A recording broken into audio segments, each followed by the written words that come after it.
I want to take a moment and just get off the idea of 80s and just talk about horror in general. So I often find myself coming back to this question. Why do we watch horror movies? I mean, think about it. There's plenty of scary stuff out there in real life to see and witness.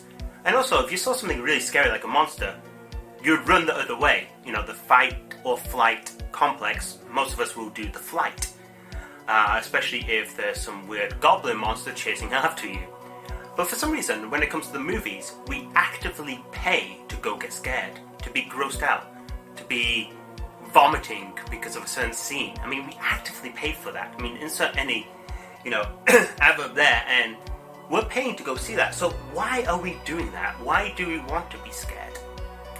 And the question might sound simple, but the answer, well, I haven't really come up with a real answer yet, but it is very, very complicated, to say none the least. I think some of it comes to the thrill of witnessing it, being from the outside but looking in, kind of getting lost in the movie. It kind of takes you away from your own reality, so maybe something really bad's happened to you recently. This kind of is an escapism for you.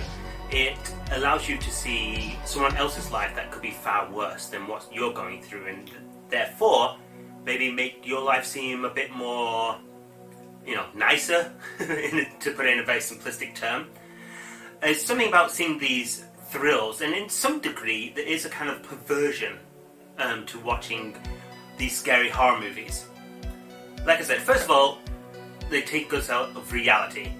And this has always been the case of cinema. I mean, if you look whenever there's been a big war, there's always been a big boost of movies coming out because they want the public to not be scared and to not think about the war, to go see the movies. And that's been going on for a long time. That's the 90-minute distraction. Another reason why I think people like these horror movies is when we get scared, we get endorphins pumped into our body. And these changes in our brain chemistry allows our blood to rush to a certain thrill without, endangering ourselves. So we do feel a certain thrill when we're watching these scary movies, but we can't be hurt because we're just watching it. It's not actually happening to us. So even though it might be on a more milder scale, what happens to you in real life when you get scared on some scale also happens to you when you're watching the horror movie as well. Now, speaking of those endorphins and brain chemistry, there's something else. I could be a little bit off here, but I think there's a certain erotic pleasure in some ways. I mean, there have been studies showing that there's a close link between erotic feelings and fear and being scared. How much of this is true, I can't say. I'm not a neuroscientist, but from my research, the numbers seem to at least collaborate this in part. And I think it's also the sense of the forbidden at the same time. Most people know the difference between right and wrong, and we know we shouldn't kill people, so we don't kill people. But being able to see someone kill someone kind of fulfills a certain fantasy, some kind of a sick, dark fantasy that I think lies with all humans. So we get to experience the thrill of it without actually doing the murder itself and rotting in prison. I think there's a certain perverse feeling when you see the serial killer, kill all the teens. The killer is doing the taboo for us, doing the thing we can't do. And I think there's a certain, erogenous, erotic feeling behind this as well. I'm not saying, it's go make out kind of erotic feeling, but there's something sometimes deep in your pleasure zone that activates. So there's many reasons why I think people like horror movies. Another one is they just like to see sick things. We just enjoy it. We can see it. We can say, wow! And, for me, as a filmmaker, I also like to try and think, how did they do that? It's a mystery for me. I like to try and figure it out. So, different people have different reasons why they like horror movies, and probably many of the reasons why some people do like horror movies are the same reasons people don't like horror movies. I know horror movies isn't for everybody. My dad, for example, does not like horror movies. He probably won't even be watching my show because he doesn't like horror movies. And I respect that. I get that. I truly do. So, if you don't like horror movies, maybe you shouldn't be watching these episodes for the next month. Normally, after doing all the scary movies, I'll do comedies the month after just to kind of wash out my brain. Anyway, back to the 80s. As I say, there's many different kind of horror movies made during this decade. A big reason was the lower budgets and the buying equipment became cheaper, so people could do it at home. So you saw a lot of different style of movies coming out. You don't need a large production company. You don't need the millions of dollars anymore. And again, this led to like the independent movie making. A classic case would be the Evil Dead movie, the first one. That was an independent movie that was done very, very well, and then it became a cult, and then it started getting the finances to, you know, make the sequel of the 1.5, because it's kind of remake but kind of new, Army of Darkness, and the TV series and all that. Another thing that we saw in the 80s was the Final Girls. Now, we did see a few of this before, but what Final Girls means in movies is it's the girl who survives, it's the girl who kills the monster. It's always that one girl left. And like I said, it wasn't just the girls running away screaming on, "Ah, help me, help me, help me, help me," and some hunk of a hero comes out to save them. No, now the hunk of the hero is being killed while the girls are facing down the enemy. And not just in an elaborate way, some of them were just hardcore. I like to think of, Sigourney Weaver in Aliens, Nancy on Nightmare on Elm Street. I mean, she just stopped running against Freddy. There's a whole host of them, and like I said, you did see this before, but it became a lot more popular in the 80s. It was empowerment for women, which was really cool to see.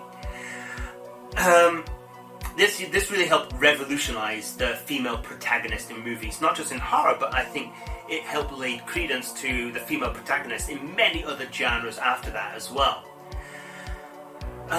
It just was emphasized more in horror movies. Also, there were many other kind of monsters. I talked about this before. You had ghoulies, you had killer dolls, you had hellspawns, you had pinheads with nails in their head, you had monster trees, you had houses that came to life, you had blood, you had gore, you had scars, you had everything. You had aliens from outer space, aliens in space. You have movies like They Live, Evil Dead, The Return from the Dead, House, just to name a few. And it was just such an entertaining time to be watching these movies, because you'd go to the movie store. Back then we had movie stores, you had to go to a shop to go get a movie, and you would pretty much base on the front cover. We didn't really have reviews. You'd maybe get a magazine, so you could get once a month, but of course it doesn't cover all the movies, and maybe the review is small, maybe it's a bad review, so you just had to completely guess on what you were going to get. But I found so many gems and so much entertainment in just saying, hey, this cover of this scary movie looks good, let's get that one. And you never knew what you was going to get. It sometimes could have been great, sometimes could have been bad, but that was part of the game. It was almost a horror movie in itself, like, uh-oh, what movie did I get? Oh, you shudder at the thought of some of those movies you did rent out and you ruined your weekend over, not to mention your allowance. Another thing the decade brought us more of was like the kid horror movies. And no, I'm not talking about movie horrors where, horror movies where kids were in, but horror movies that kids could watch. You had things like Ghostbusters, Gremlins, Monster Squad coming out. And though you might dispute they're not actually horror movies, I would say they are, but they're more aimed for kids. And that was really cool, because they were fun, and a little bit scary. Even the Legolas toaster was kind of creepy in its own right. So, you could be sitting there saying, well, those aren't horror movies, I like horror movies. Well, you know what? Don't watch it then. There are still parts on some of the kids' ones that are a little bit creepy, to be honest, and some of that's just because I'm remembering as being a kid and watching that. But some of them, I think, objectively, are actually kind of scary. We also got, like, the talk show horror movies and TV, like Creep Show, Elvira, Mistress of the Dark. Before that we had kind of Twilight Zone, where they would talk about before, but, that was remade in the 80s as well. For example, the aforementioned Tales from the Crypt and Elvira, they were actually hosting the show, kind of like a late night show, but with your favourite scary monster doing it. And then you've got other ones. You've got Alfred Hitchcock Presents, Freddy's Nightmares, Friday the 13th TV show, The Late Night Stalker, Hammer House of Terror, and Tales of the Unexpected. But they were actually sometimes good and sometimes bad, but it was always fun to see the host at least. If the episode sucked, you still could enjoy the host in it. the weird thing to say about the 80s is that it did have bad horror movies in spades, but these were the ones that stuck with you. These are things that you remembered a lot of, like maybe for the right reason or for the wrong reason, but you did remember it. And that was really, really cool, I thought. I haven't quite had that feeling since then. In the 90s I had a few, but I don't know. It's kind of hard to explain. It's just something I really enjoyed, seeing these bad movies being made. And those are the ones I tend to remember a bit more than the big blockbuster ones, the ones that did very well. I guess you could call them almost like cult classics that I loved. There was a whole thing of countercultures going on, filmmakers trying to do something in a new way to go against the system. You had directors like David Cronenberg, a great example. You take the movie like Prom Night, where everything's meant to be pretty and nice, but the kids were being killed and it's full of blood. It became this big counterculture thing as well. The bottom line is, I think 80s in many ways was the peak of horror cinema. I would argue the 30s could have been that as well, but since then I don't think it's quite been touched on.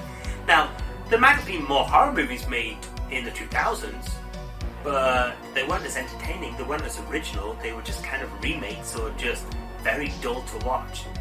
They might have been bad, but not bad for the right reasons.